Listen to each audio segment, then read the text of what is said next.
السلام علیکم، welcome to my YouTube channel. تمام نئی ویڈیو اور اپڈیٹس کے لیے چینل کو سبسکرائب اور بیل نوٹیفیکیشن کو آن کر دیں۔ آج کی اس ویڈیو میں آپ سنیں گے ایک سچے حادثے اور کردار پر مبنی ایک دلچسپ ناول۔ میرا نام رابنسن کروسو ہے اور میں یارکشائر برطانیہ کا رہنے والا ہوں۔ میرے والد مجھے ہمیشہ سمندری سفر سے منع کرتے تھے، جبکہ مجھے سمندری سفر کا جنون تھا۔ 18 برس کی عمر ہو گئی کہ جب میں نے فیصلہ کیا کہ مجھے اپنی روزی کمانے کے لیے سمندری سفر کو وسیلہ بنانا چاہیے۔ والد کے منع کرنے کے باوجود میں مختلف قسم کا مال تجارت لے کر لندن سے ایک تجارتی جہاز پر سوار ہو کر گینی کی طرف روانہ ہوا۔ پہلا سفر ہی بڑا بدقسمت رہا۔ سمندر کے بیچ میں بحری قزاقوں نے جہاز پر حملہ کیا اور سب کچھ لوٹ کر جتنے مسافر تھے انہیں غلام بنا کر بیچ دیا۔ مجھے خریدنے والا ایک ترک تھا۔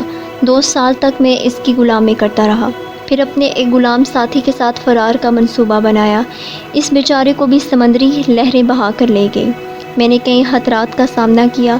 ایک جنگل میں جو جنگلی درندوں سے بھرا ہوا تھا، ایک حبشی قبیلہ میرا میزبان بنا اور کئی دنوں تک ان کا مہمان رہا۔ پھر جب ایک تجارتی جہاز کا وہاں سے گزر ہوا تو وہ لوگ مجھے ایک چھوٹی سی کشتی میں بٹھا کر جہاز تک چھوڑ آئے۔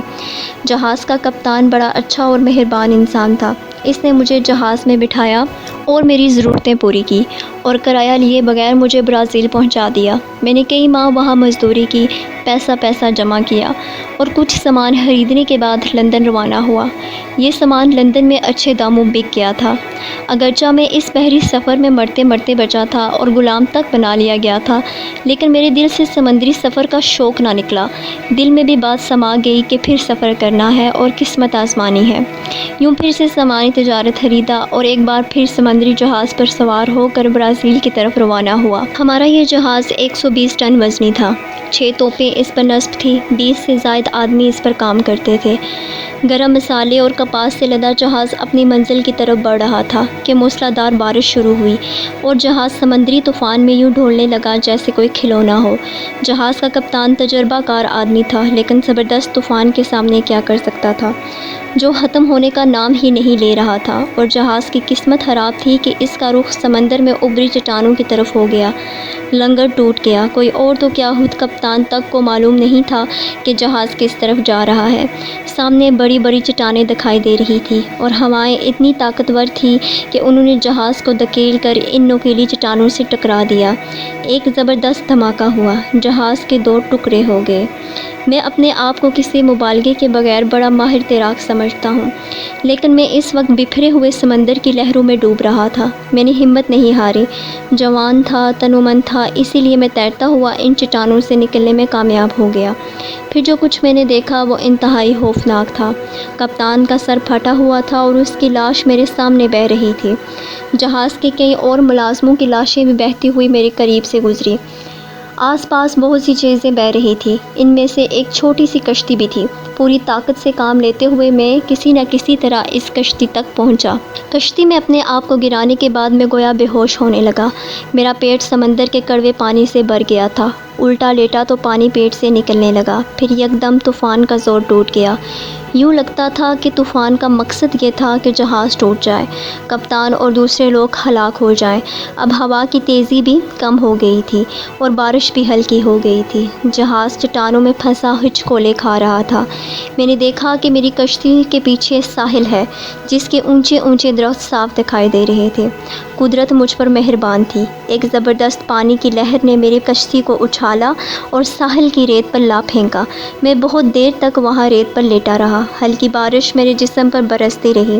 سانس لے کر ہمت کر کے میں نے سر اٹھا کر جزیرے کی طرف دیکھا۔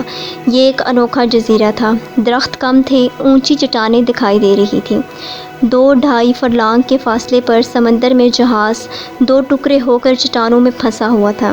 وہ کشتی جو مجھے ساحل تک لائی تھی، اس کے ایک طرف کے تختے ٹوٹ پھوٹ چکے تھے۔ میں نے سچے دل سے خدا کا شکر ادا کیا جس نے میری جان بچائی تھی۔ اس خوفناک اور جان لیوا طوفان نے جہاز کے 2 ٹکڑے کر دیے تھے اور میرے خیال کے مطابق تمام ملاحوں کو ڈبو کر ہلاک کر دیا تھا۔ کپتان اور بہت سے ملاحوں کی لاشیں تو میں نے خود طوفانی لہروں میں بہتے دیکھی تھی۔ اگر باقی لوگ زندہ ہوتے تو ساحل پر نظر آتے، لیکن ان میں سے کوئی بھی ساحل پر نہیں تھا۔ میں اکیلا ہی زندہ سلامت ساحل تک پہنچا تھا۔ اس کے بعد میں نے اپنی زندگی میں ان ملاحوں میں سے کسی کو نہیں دیکھا۔ میں سمندر کو دیکھ رہا تھا۔ لہریں کہیں چیزیں بہا کر ساحل کی ریت تک لا رہی تھی۔ ملاحوں کی ٹوپیاں اور جوتے تھے۔ میں نے ایک سرخ ٹوپی اٹھائی اور اسے نچوڑا جھاڑا اپنے ننگے سر پر پہن لی۔ اس طرح اپنے پیروں میں پورے آنے والے بوٹ اٹھائے، ان سے پانی نکالا اور پاؤں میں پہن لیے۔ میرے کپڑے تو گیلے تھے ہی، لیکن قمیض کوہنیوں سے پھٹ گئی تھی۔ بہرحال میں زندہ تھا اور خدا کا شکر ادا کر رہا تھا۔ قدرت کے رنگ نیارے ہیں۔ دیکھتے ہی دیکھتے بادل غائب ہوئے اور دھوپ نکل آئی۔ میں زندہ تھا لیکن میرے پاس کچھ بھی نہیں تھا، نہ کھانے کو نہ پینے کو۔ بھوک اور پیاس نے تنگ کر رکھا تھا اور قدرت نے مجھے اس ویران اور خوفناک جزیرے میں بھوکا پیاسا مرنے کے لیے لا پھینکا تھا۔ میری جیب میں لکڑی کا بنا ہوا تمباکو، پینے کا پائپ اور تمباکو کا چمڑے کا بٹوا رہ گیا تھا۔ تمباکو بھیگ چکا تھا۔ میں نے تمباکو کو سوکھنے کے لیے دھوپ میں رکھ دیا۔ میرے پاس دیا سلائی بھی نہیں تھی کہ تمباکو کے کش ہی لگا سکتا۔ میں بہت پریشان تھا اور سوچ رہا تھا کہ اب مجھے کیا کرنا ہے۔ پیاس کی شدت نے بہت تنگ کیا ہوا تھا۔ سامنے سمندر تھا لیکن اس کا پانی تو پیا نہیں جا سکتا تھا۔ پانی کی تلاش میں اٹھ کر چلنے لگا۔ سمندر کے کنارے کنارے چلتے ایک گھڑا دیکھا جس میں بارش کا پانی جمع ہوا تھا۔ یہ میٹھا پانی پیا تو پیاس بجھ گئی، لیکن بھوک نے ستانا شروع کر دیا۔ جو درخت نظر آ رہے تھے ان پر کوئی پھل نہیں تھا۔ شام بھی سر پر تھی۔ جزیرے کے بارے میں بھی کچھ معلوم نہیں تھا کہ یہاں کیسے کیسے درندے رہتے ہیں۔ میں نے سوچا کہ مجھے رات کسی درخت پر بسر کرنی چاہیے۔ میں بہت تھک گیا تھا، اس لیے سونے کے لیے ایک درخت کا انتخاب کر کے اس پر چڑھ گیا۔ شدید تھکن کا یہ فائدہ ہوا کہ میں جلدی ہی سو گیا۔ اگلے دن جب میں بیدار ہوا تو دن چڑھ چکا تھا۔ ہر طرف دھوپ تھی۔ درختوں میں پرندے چہک رہے تھے۔ میں درخت سے نیچے اترا۔ سمندر اب بالکل پرسکون تھا، جیسے کبھی طوفان آیا ہی نہ ہو، لیکن چٹانوں میں پھنسا ہوا ٹوٹا ہوا جہاز زبردست طوفان کی گواہی دے رہا تھا۔ یہ جہاز کبھی پورا تھا۔ اس پر انسانوں کے کہکے گونجتے تھے اور وہ سب مر چکے تھے۔ ان کی یاد نے مجھے رلا دیا۔ میں نے جہاز پر جانے کا ارادہ کر لیا کیونکہ جہاز پر جانا میری زندگی کے لیے بے حد ضروری تھا۔ وہاں سے کچھ کھانے پینے کی چیزیں ملنے کی امید تھی۔ میں اپنی ٹوٹی کشتی میں بیٹھا جس کا پیندہ صحیح سلامت تھا، لیکن چپو تو طوفان میں ہی بہہ گئے تھے۔ میں نے کشتی کو کھینچ کر سمندر میں پہنچایا، پھر اس پر سوار ہوا۔ ہاتھوں کی مدد سے میں نے کشتی کو جہاز کی طرف لے جانا شروع کیا۔ چپو نہ ہو تو کشتی کو کھینا بہت مشکل ہوتا ہے، جبکہ کشتی بھی ٹوٹی پھوٹی ہو۔ بہرحال میں ہمت کر کے کشتی کو چٹانوں تک لے ہی گیا، جہاں جہاز کا آدھا حصہ پھنسا ہوا تھا۔ جہاز کا دوسرا حصہ پانی میں غرق ہو چکا تھا۔ کشتی سے اتر کر اسے ایک چٹان کے کنارے سے باندھا۔ رسی کی مدد سے آدھے جہاز کے اوپر آیا۔ جہاز یوں ٹوٹ کر الگ ہوا تھا جیسے کوئی چاقو سے کیک کو کاٹ دیتا ہے۔ جہاز کے باورچی خانے کا دروازہ ٹوٹ چکا تھا۔ ایک چٹان کے نوک نے اس حصے میں ایک بڑا شگاف بنا دیا تھا۔ باورچی خانے کا سارا سامان سمندر میں ڈوب چکا تھا۔ کسی نہ کسی طرح آگے بڑھتا رہا۔ کھانے پکانے کے تیل کے سارے کنستر بھی بہہ چکے تھے۔ جہاز کے فرش پر مجھے ایک کلہاڑی دکھائی دی جسے میں نے اٹھا لیا۔ ایک الماری دیکھی جو ابھی تک بند پڑی تھی۔ اس کو کلہاڑی کی مدد سے توڑا۔ الماری سے لکڑی کا ایک بڑا ڈبہ ملا جس میں بکری کے گوشت کے کچھ خشک ٹکڑے تھے، کچھ چاول تھے اور کچھ پیاز۔ ایک تھیلا جس میں بڑی کے کام کے سارے اوزار موجود تھے۔ ایک ایسا چھوٹا تھیلا جس میں بارود اور چھرے بھرے ہوئے تھے۔ ایک بندوق اور ایک پستول بھی وہاں سے مل گئے اور پھر دیا سلائی بھی۔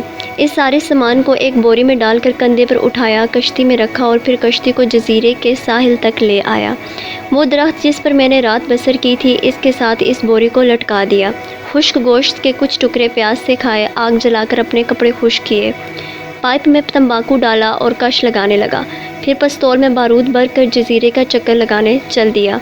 میں نے سن اور پڑھ رکھا تھا کہ برازیل میں ایسے جزیرے بھی ہیں جہاں آدم خور قبیلے رہتے ہیں۔ مجھے کچھ معلوم نہیں تھا کہ یہ جزیرہ کس طرح کا ہے۔ میں سب سے پہلے یہی جائزہ لینا چاہتا تھا، اسی لیے جب ایک پہاڑی ٹیلہ دکھائی دیا تو اس پر چڑھ کر جہاں تک نگاہ جا سکتی تھی جزیرے کا جائزہ لیا۔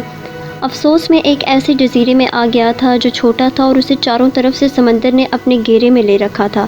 مجھے بڑی مایوسی ہوئی۔ چاروں طرف پانی تھا اور یہ چھوٹا سا جزیرہ۔ میں واپس اس درخت کے پاس آیا جس پر رات بسر کی تھی۔ شام ہونے سے پہلے میں نے کلہاڑی سے درختوں کی ٹہنیاں اور شاخیں کاٹی اور پھر انہیں اس درخت کے چاروں طرف گاڑ کر ایک پنجرہ سا بنا لیا تاکہ کوئی جنگلی جانور حملہ نہ کر دے۔ تھوڑے دنوں کے بعد مجھے معلوم ہو گیا کہ اس جزیرے میں میرے سوا کوئی بھی نہیں تھا، نہ انسان نہ حیوان۔ رات درخت پر سویا، اب پیٹ تو بھرا ہوا تھا، اسی لیے گہری نیند سویا۔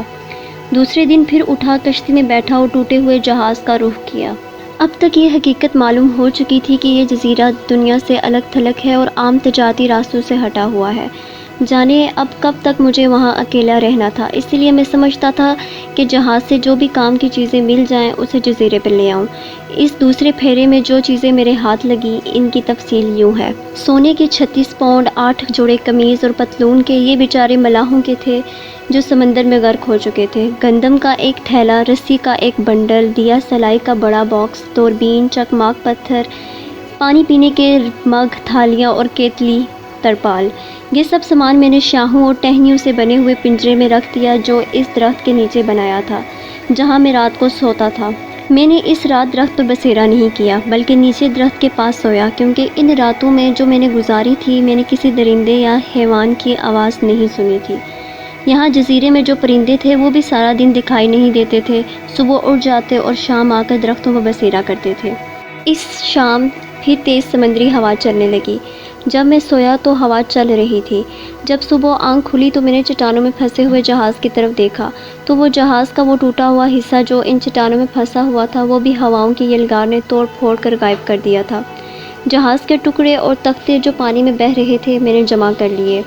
جہاز اب پورے کا پورا سمندر میں غرق ہو گیا تھا۔ میرا دل بہت اداس ہوا، تاہم یہ اداسی دور ہوئی تو یہ اطمینان دل میں پیدا ہوا کہ میں نے جہاز کے مکمل غرق ہونے سے پہلے ضروری چیزیں اس میں سے نکال دی تھی۔ مجھے نئی سوچوں اور ضرورتوں نے گھیر لیا۔